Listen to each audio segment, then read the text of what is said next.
திருச்சி வேலுச்சாமி, ஒவ்வொருத்தவரும் இதே போன்று உயிரிழக்கும் போது அத்தனை பேருக்கும் அரசு வேலை கொடுக்க முடியுமா? நீதிமன்றமும் கேள்வி எழுப்பியிருக்கிறது, ஸ்ரீதரும் இந்த அரங்கத்தில் கேள்வி எழுப்பியிருக்கார். நியாயமான கேள்வி தானே? அதாவது இந்த விஷயத்தை நீங்கள் நீதிமன்றம்னு சொல்கிறத பார்த்து நான் என்ன சிரிக்கிறேன். என்னன்னு சொல்லணும்? பகத்சிங் தூக்கு தண்டனை கொடுத்த நீதிமன்றம் தானே? வஉசிக்கு ரெட்டை ஆயுள் தண்டனை கொடுத்த நீதிமன்றம் தானே? நீதிமன்றம் சொல்லதெல்லாம் வேத வாக்குன்னு யாரும் எடுத்துக்க வேண்டிய அவசியம் இல்லை. இல்லை, நீதிமன்றம் சொன்னது தான் நம்ம இப்போ பேசணும். சரி சார், ஒரே சட்டம் அதான் நீதிமன்றத்தை தீர்ப்பு சொல்கிறாங்க. ராஜீவ்காந்தி கொலை வழக்கில் 26 பேருக்கு தூக்கு தண்டனை கொடுத்தது அதே சட்டம், அதே நீதிமன்றம் தானே? அதுக்கப்புறம் அது எப்படி 26 20 ஆச்சு, 3 ஆச்சு, கடைசியில் விடுதலை ஆச்சு? அதுவும் சட்டப்பிரிவு தானே சார். தயவு செஞ்சு குதர்க்கமான எல்லாமே நேரடியாக நான் கேட்குறது பதில் சொன்னால் சொல்லுங்க. சார் அமைதியாக இருங்க சார், அது உங்களுக்கு புரியல. ஏன்னா நேரடியா நான் பார்த்தவன், நீங்க வேடிக்கை வேலுச்சாமி சார். இன்னைக்கு நம்ம 2 டாபிக் பேசணும். இல்ல நான் என்ன கேக்குறேன், நம்ம என்னவோ அதுக்குள்ள நம்ம பேசிரலாம். சட்டம் அதாவதுங்க, ஒரே சட்டம் ஒரு கோர்ட்ல விடுதலை பண்ணுது, ஒரு கோர்ட் தண்டனைங்குது. அதானே? சரி, நான் உங்களுடைய பாயிண்ட்ல வரேன். அதே சட்டம் தான், அதே உயிர் தான், அதே உயிரிழப்பு தான். எல்லாருக்கும் தமிழக அரசு கொடுத்துருவாங்களா? நீங்க கொஞ்சம் நான் பேச விடுங்க சார். மேகதாதுக்காக நீங்க அனுமதி கேட்க வேணாங்கிறது சட்டம் சொல்லுதா? சார் இந்த அதை ஒத்துக்குங்க. இந்த டாபிக் முடிச்சிருவோம். ஏங்க எல்லாத்துக்கும் நீங்க நீதிமன்றம் சொல்றதை ஏத்துக்கணும்னா அதுக்கு ஏத்துக்கணும்.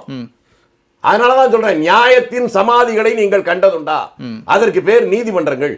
எப்போ ஒருத்தன் புதுக்கவி எழுதுனா, அதனால நீதிமன்றம் சொல்லதெல்லாம் அப்படியே வேதவாக்கா இருக்க முடியாது. அதுலயும் உள்ளெல்லாம் பல மாற்றங்கள் வந்திருக்கு. இப்ப என்ன, நீதிமன்றமும் இந்த விவகாரத்தை அரசியல் செஞ்சுட்டாங்களா? வேலுச்சாமி அப்படி பாக்குறாரா? நான் இல்ல சார், மூளை இருக்கிற எல்லாரும் அப்படிதான் பார்க்க முடியும். இல்ல, வேலுச்சாமி எப்படி வேலுச்சாமி எப்படி பார்க்கிறது? அரசியல் செஞ்சுட்டாங்க எல்லாத்துலயும் சார். அரசியல் என்ற வார்த்தையை நீங்க தப்பா பயன்படுத்த இல்ல சார். இப்ப நீதிமன்றம் இல்ல வேலுச்சாமி சேவை பண்ற இல்ல வேலுச்சாமி இல்ல வேலுச்சாமி, நேத்து உயர்நீதிமன்றத்துடைய நீதிபதி ஒரு உத்தரவு கொடுத்திருக்காங்க. அந்த உத்தரவு அப்படின்றது சட்டத்திற்கு உட்பட்டு ஒரு நீதிபதி கொடுத்திருக்கக்கூடிய உத்தரவு தான். அப்படின்ற போது நான் கேள்வி எழுப்பேன். நான் முதல்ல சொன்னேன், புரிஞ்சுதா இல்லையா? ஒரே சட்டம், ஒரு கோர்ட்ல விடுதலை, ஒரு கோர்ட்ல தண்டனை, அதுக்கப்புறம் 2 நடுவுல இது எந்த சட்டம், எந்த நீதிபதி? சார் சட்டம் ஒரு இருட்டறை, வக்கீல் வாதம் ஒரு விளக்கு சொல்லியிருக்காங்க. அதனால அதுல சொல்றது என்பது வேறு, மனிதாபிமானத்தோடு பிரச்சனை அணுகுவது என்பது வேறு. சட்டங்கிறது கல்வெட்டு சாசனம் இல்லை. இந்திய அரசியல் சட்டத்தை எத்தனை தடவை மாத்திருக்காங்க? திருத்தம் 100க்கு மேற்பட்டது திருத்தினாங்களா? அப்ப அது ஏன் திருத்தக்கூடாது? இல்ல நீங்க சொல்றத பார்த்தா சரி, மனிதாபிமானத்துல அடிப்படையில தான் இந்த விவகாரத்தை அணுகணும். எல்லா விவகாரத்தையுமே தாவேக அரசு மனிதாபிமானத்தின் அடிப்படையில் மட்டும்தான் அணுக முடியும். ஸ்ரீதர் கூட கேட்டாரு, சமீபத்துல திருவள்ளூர்ல அமோனியா வாயு கசிஞ்சு உயிரிழந்தாங்களே, அதுல எத்தனை பேருக்கு அரசு வேலை கொடுக்க போறீங்க? இப்ப அடுத்து ஒண்ணு கேட்டா அப்பதான் நீங்க உங்களுக்கு புரியும். 1965 இந்திய போராட்டம் வந்துச்சா? வேலுச்சாமி சார், நான் என்ன கேக்குறேன்னா, நான் என்ன கேக்குறேன், இப்ப இருக்கக்கூடிய விவகாரத்துல பேசலாம் வேலுச்சாமி சார். நான் அறிவாளி இல்ல சார். நான் பதில் போலாம் சார். சும்மா ஏதாவது நீங்க பாட்டு பேசிட்டே போறீங்க சார். நான் ஸ்ரீதர் சார் கேக்குறேன். சரி பேசுங்க, திரும்பவும் கேக்குறேன். சரி பேசுங்க. நீங்கள் பொறுப்பை உணர்ந்து கொண்டு பேசுங்க. சரி பேசுங்க. நான் என்ன கேட்க வரேனே புரியாம பேசுறீங்க. சரி பேசுங்க. ஊத்துக்குடிங்கிற இடத்துல ராமசாமின்னு ஒரு இன்ஸ்பெக்டர் பட்ட பகல்ல பெட்ரோல் ஊத்தி கொடுத்துனாங்க. தண்ணின்னு கத்துனான், திரும்பியும் பெட்ரோல் ஊத்தி கொடுத்துனாங்க. சுத்தி இருக்க இந்தி ஒழிக தமிழ் வாழ்கனாங்க. அந்த ராமசாமிக்கு ஒரே ஒரு பெண் குழந்தை. அந்த பெண் குழந்தையுடைய பேர் தமிழ்ச்செல்வி. அது இந்திய இருப்பா அல்ல தமிழ் ஆதரவா? அவரை கொளுத்தியவர்களுக்கு மொழி போர் தியாகி பென்ஷன் வருதா இல்லையா? அதை எத்தனை பேர் ஏத்தீங்க? வருதா இல்லையா சொல்லுங்க சார். அதனால இதையும் எதிர்க்க கூடாது. நீங்க அதான் இப்பதான் நீங்க என்ன பண்றீங்கன்னா வேற மாதிரி போறீங்க. இல்ல சார், ஒரு விஷயத்தை புரிஞ்சுங்க. இல்ல சார், இப்ப ஸ்ரீதர் சார்ட்ட கேக்கும்போது அவர் இந்த விவகாரங்கள்ல இந்த இதெல்லாம் நிறுவனத்துல இருக்குன்னு சொல்றாரு. அப்ப அதுக்கு வேலுச்சாமி சார்ட்ட எனக்கு என்ன வேலை? இல்ல சார், அதுக்கான பதில தான் வேலுச்சாமி சார்ட்ட கேக்குறேன். அத தான் இந்த சொல்ல விடுங்க. கேட்டுட்டீங்கல்ல, இதுல 2 விதம் இருக்கு. அவர் சொல்றாரு டிஎன்பிஎஸ்சி எதுக்கு இருக்குன்னார். சரியான கேள்வி. டிஎன்பிஎஸ்சி வந்துதான் அரசு வேலை கொடுக்கணும். அதேதான் நீட்டு. இல்ல அது இது தமிழ்நாட்டுல அது தேசிய அளவுல வைக்க உரிமை இல்லைங்க. கட்டமைப்பு என்னது, பணம் என்னது, பொருள் என்னது, உழைப்பு என்னது. நீங்க என்ன இந்திய நாட்டுல தான் நீங்க இருக்கீங்க. நீங்க ஜப்பான்ல இல்ல. தமிழ்நாடு ஒண்ணு தேவையில்லையே. தமிழ்நாடு மாநிலம் சார். அந்த அடிப்படையை புரிஞ்சுட்டு பேசுங்க. மாநிலம் இது மாநிலம் தான்.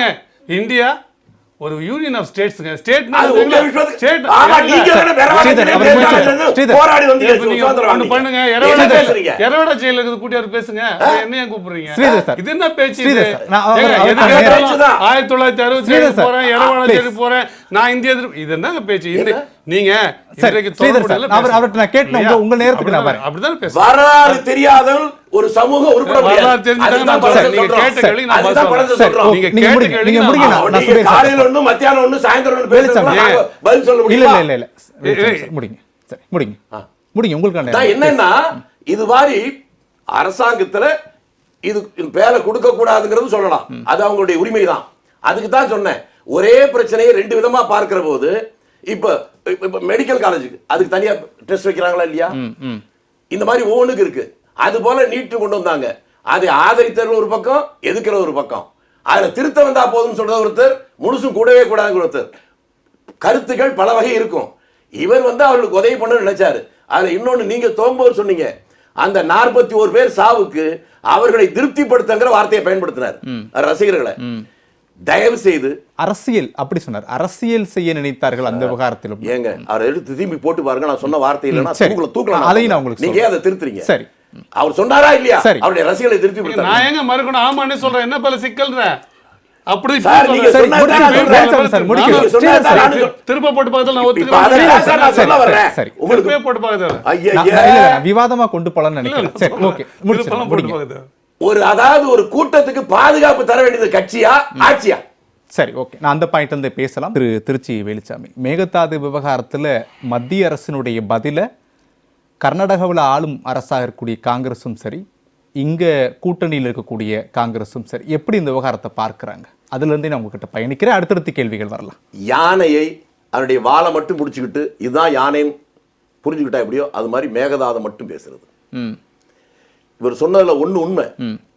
தெரிந்ததால் சொல்லுகிறேன், தெரிந்து சொல்லுகிறேன். சொல்லுங்க. அதாவது கர்நாடகா முழுக்க பீடபூமி, சமவெளி கிடையாது. இந்த காவேரிப்பட்டினம் பகுதியில் மட்டும்தான் சமவெளி. அதனாலதான் இங்க அந்த காலத்துல விவசாயத்துக்கு அங்கே விட தமிழ்நாட்டில் அதிகம். இங்கே சமவெளி இருக்கு. எங்க மாற்றம் வந்துன்னா 1924 ஒப்பந்தம் போடுகிற போது 50 ஆண்டு கால ஒப்பந்தம். அப்ப தமிழ்நாட்டில் புதிய திட்டங்கள் வருதுன்னா கர்நாடகத்துடைய ஒப்புதல் வேணும். கர்நாடகத்தில் ஏதாவது புதிய திட்டங்கள்னா தமிழ்நாட்டுடைய ஒப்புதல் வேணும். அந்த நேரத்தில் 24 போடப்பட்ட ஒப்பந்தம் 74க்கு முன்பாகவே நீங்க வேணா செக்அப் பண்ணிக்கங்க. 70லேயே காவிரியினுடைய முக்கியமான உபநதிகள் கபினி, ஹேமாவதி, ஹேரங்கி, அந்த 3 அணைகளும் அணையை கட்டுவதுதான் மக்கள் இங்கே சத்தம் போடுறாங்க. எப்படின்னா தமிழ்நாடு அரசு எங்களுக்கு அனுமதி கொடுத்துருச்சுன்னு பாவு சண்முகன்ற அமைச்சர் பெங்களூர்ல போய் கையெழுத்து போட்டு வந்தார். முதல் அதுல ஏற்பட்டது. அதுக்கப்புறம் 74 வருகிற போது அந்த அதாவது அது ஒப்பந்தம் முடிஞ்சு போச்சுங்கிற அந்த சரத்துல கிடையாது. அப்போது 2 பேரும் உட்கார்ந்து அதை புதுப்பித்துக் கொள்ள வேண்டும். இதான் அப்ப இருந்தது. அப்ப 74 ஆட்சியில் இருந்து திமுக அதை புதுப்பித்துக் கொள்வதற்கு அவர் என்ன முயற்சி எடுத்தாங்க? அது ஒரு கேள்வி இருக்கு.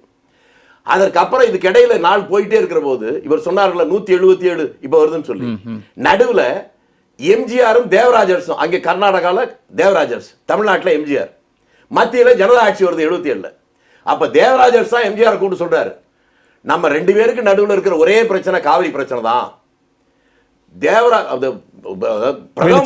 மன்னிக்கவும், இப்ப நம்ம இதெல்லாம் நிறைய நேரத்துல நம்ம இதெல்லாம் பேசியிருக்கோம். நீங்களும் நானுமே நிறைய டைம் பேசியிருக்கோம். இந்த 2018 தீர்ப்பு அடிப்படையில மத்திய அமைச்சர் நம்ம இதுக்கு ஒரு அரை மணி நேரம் தான் ஒதுக்குறோம். அதனால நம்ம இதுல வந்து அது தெரியாம பேச முடியாது. இல்ல, நம்ம நிறைய நேரத்துல பேசின விவாதங்கள்ல நம்ம இப்ப நேரடியா இந்த விவாதத்துக்கு வந்துடலாம். இந்த டாபிக் எல்லாம் போயிருக்கணும். அதுதான் நமக்கு நேரம் ரொம்ப குறுகிய. அதனால நம்ம இத சார்ந்து பேசலாம். பாதி முடிச்சிருக்கோம். சரி, பேசலாம். அதான் பிரச்சனை. அதாவது பிரதம மந்திரி ரொம்ப அனுபவசாலி. அவருக்கு எதிராக நம்ம இருக்கிறோம். நாம ஒத்து போகலைன்னா இந்த ஒன்றை வச்சே நம்மளை காலி பண்ணிடுவாரு.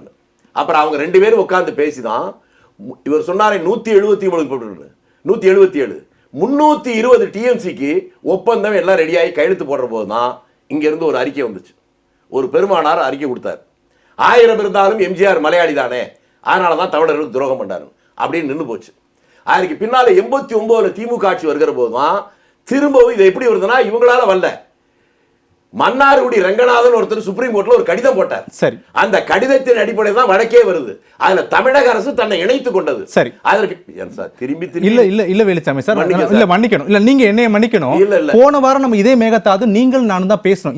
இதே இதெல்லாம் நம்ம சொன்னோம் இல்ல சார். இப்ப மத்திய அமைச்சருடைய பதில இருந்து நம்ம வந்து சார் அதைத்தான் சார் நான் சொல்லிட்டு இருக்கேன். அதுல இருந்து வந்தா ரொம்ப நேரம் போயிடும். இப்ப நமக்கு அந்த எப்போது நான் சொன்ன பாருங்க, காவிரி மேலாண்மை வாரியம், காவிரி ஒழுங்காற்று குழு இது வந்ததுக்கு அப்புறம் கர்நாடகாவும் நாமளும் நேர்ல பேசுறதுக்கு நமக்கு ரெண்டு பேருக்குமே உரிமை இல்ல. அதுதான் யதார்த்தம். நீங்க சட்டம்னு பேசுனீங்களா, அதுதான். நாம ஏதாவது கேட்கிறோம் மத்திய அரசு தான் கேட்க முடியும். மத்திய அரசு தான் அந்த மேலாண்மை வாரியத்தை பேச முடியும். தண்ணி எவ்வளவு கொடுக்கறாங்கன்னு தான் பார்க்க முடியும். தண்ணி கொடுக்கிற கணக்கெடுக்கிற இடம் அவங்க இடத்துல கிடையாது. ஒகனேக்கல் தாண்டி போனீங்கன்னா வீரப்பன் பிறந்த ஊர் இருக்க, அந்த ஊருக்கு பக்கத்துல 0 பாயிண்ட் அந்த இடம், அந்த இடத்துல தான் கணக்கே எடுப்பாங்க. நீங்க 177 டிஎம்சிய அந்த இடத்துல ஒரு கணக்கெடுப்பு போட்டு தான் வந்திருக்கா இல்லையான்னு தான் நம்ம சொல்ல முடியும். இந்த விவகாரத்துல நேற்று மத்திய இணையமைச்சருடைய பதில் இதுவரைக்கும் இல்லாத ஒரு பதிலா பார்க்க முடியுது. இந்த பதிலை ஏன் இந்த நேரத்துல கொடுக்க வேண்டிய தேவை ஏற்பட்டிருக்கு? அதுதாங்க இவர் தான் சொல்றேன். நேத்தாங்க பிஜேபி மாநில தலைவர் கூட பேசிட்டு வந்திருக்காங்க. அதனால ஏதோ அதுல ரகசியம் இருக்கு. வேலுச்சாமி சாரும் அவர் சொல்லி ஏன் இந்த நேரத்துல சொல்ல வேண்டிய தேவை வந்து நான் எப்படி தான் சொல்ல முடியும்? இல்ல தேவை ஏன் வந்திருக்குன்னு வேலுச்சாமி சார் சொல்றாங்க. யதார்த்தத்தை சொல்லுகிறேன். யதார்த்தத்தை சொல்லுகிறேன். உங்களுக்கு ஒரு கருத்தே இல்லையா?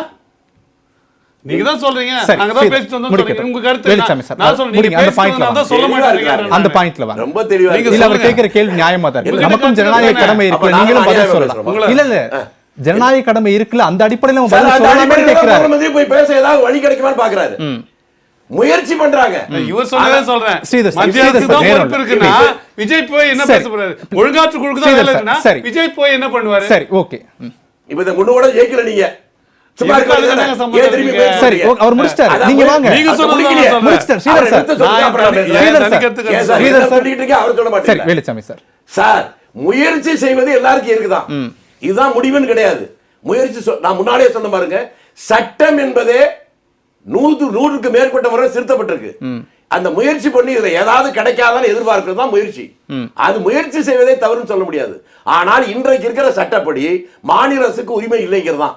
அதை மத்திய அரசு சொல்லுதுன்னா நீங்க மத்திய அரசு கிட்ட பேச வேண்டியது ஆதரவு கட்சிகள், தமிழ்நாட்டில் ஆட்சியில் இருக்கவங்க மட்டுமல்ல, பாராளுமன்றத்தில் இருக்க எம்பிகள் எல்லாரும் பேசணும். சரி திரு வேலுச்சாமி சார், நிறைவா மேகதாது விவகாரத்துல என்ன நடவடிக்கை எடுக்க போறாங்க தாவேக கூட்டணி அரசு? நம் நண்பர் சொன்னதை போல 2 மாநில அரசுடைய தோழமை இருக்கு பாருங்க. சட்ட ரீதியா பண்ண முடியாது. அந்த தோழமையின் அடிப்படையில் ஏதாவது புதிய திட்டங்கள் கொண்டு வரலாம். அதுக்கு சரியான உதாரணம் என்பது பரம்பிக்குளம் ஆழியார் திட்டம். பரம்பிக்குளம் அந்த அணை வந்து கேரளாவுடைய எட்ஜில் இருக்கு. அப்ப இந்தியாவிலே முதல்ல நான் காங்கிரஸ் கவர்மெண்ட் EMS நம்பீதிரிபாடு அங்க போகும்போது பொள்ளாச்சி பக்கத்துல வெறும் காடா இருக்கவங்க அந்த தண்ணி கடல்ல போறது இந்த பக்கம் திருப்பி விட்டா இங்க எல்லாம் பொழைக்க முடியும்ன்றாங்க. சுப்பிரமணியத்தை கூட்டு EMS பேசுன்னு சொல்றாரு முதலமைச்சர் காமராஜர். 1 மாசம் கழிச்சு அவரு இந்த அணையை கட்டினா எங்களுக்கு எல்லாம் லாபம்னு சொல்லிட்டாருன்றாங்க. உன்னை இவர் போன் போட சொல்லி, ஏன் நம்பூதிரிபாடு உன் புத்தியா இப்படி போச்சுன்னு, நீயும் நான் நாட்டு சுதந்திரத்துக்காக அடிபட்ட போது உதப்பட்ட போது உனக்கு என்ன லாபம் எனக்கு என்ன பார்ப்போம், இந்த அணையை கட்டி தண்ணி வந்தா நான் உனக்கு அரிசி கொடுக்க மாட்டான்னு. அதுக்கப்புறமா அந்த அணை வந்து இன்னும் போயிட்டு இருக்கு. அதை போல ஜனநாயகத்தில் பேச்சு மூலமாகத்தான் கொண்டு வர முடியும். அதே போல சட்டம்லாம் சொன்னாங்க. நான் ஒரே ஒன்று மட்டும் சொல்றேன். நான் அதனால தான் கல்வெட்டு சாசனம் அல்ல சட்டம் சொன்னேன். இந்திய அரசியல் சட்டப்படி இன்று வரை ஒருவர் மீது கொலை குற்றம் என்றால் சுப்ரீம் கோர்ட்ல தீர்ப்பு வந்துட்டா அதுக்கப்புறம் ஒரே ஒரு ஆப்ஷன் ஜனாதிபதியுடைய கருணை மனு. அந்த கருணை மனு டிஸ்மிஸ் ஆயிட்டா வேற ஆப்ஷனே கிடையாது. ராஜீவ் காந்தி கொலையில 3 பேருடைய கருணை மனு ஜனாதிபதி டிஸ்மிஸ் பண்ணிட்டாரா? மெடிக்கல் டெஸ்ட் கூட முடிஞ்சு போச்சு. அந்த 3 பேர் இன்னைக்கு திரும்பி அப்புறம் உயிரோடு இருந்தாங்க. என்னன்னு மட்டும் சொல்லுங்க. இதை போல ஒரு பேட்டி தான் அதற்கு காரணம். தோழமை மட்டுமே முடிவா இருக்கும். தோழமையின் மூலம் தான் முடிவு பண்ணு. சண்டை போட்டு பண்ண முடியாது. நாம என்ன சேர சோழ பாண்டியர் மாதிரி மன்னர்களிடையே சண்டை போட்டா ஜெயிக்க முடியும்? நட்பு தோழமை மூலமா உட்கார்ந்து பேசி தான் தீர்க்க முடியும். ஜனநாயகத்தில் அதுதான் நடக்கும். நிறைவேற்றுக்கிறேன்.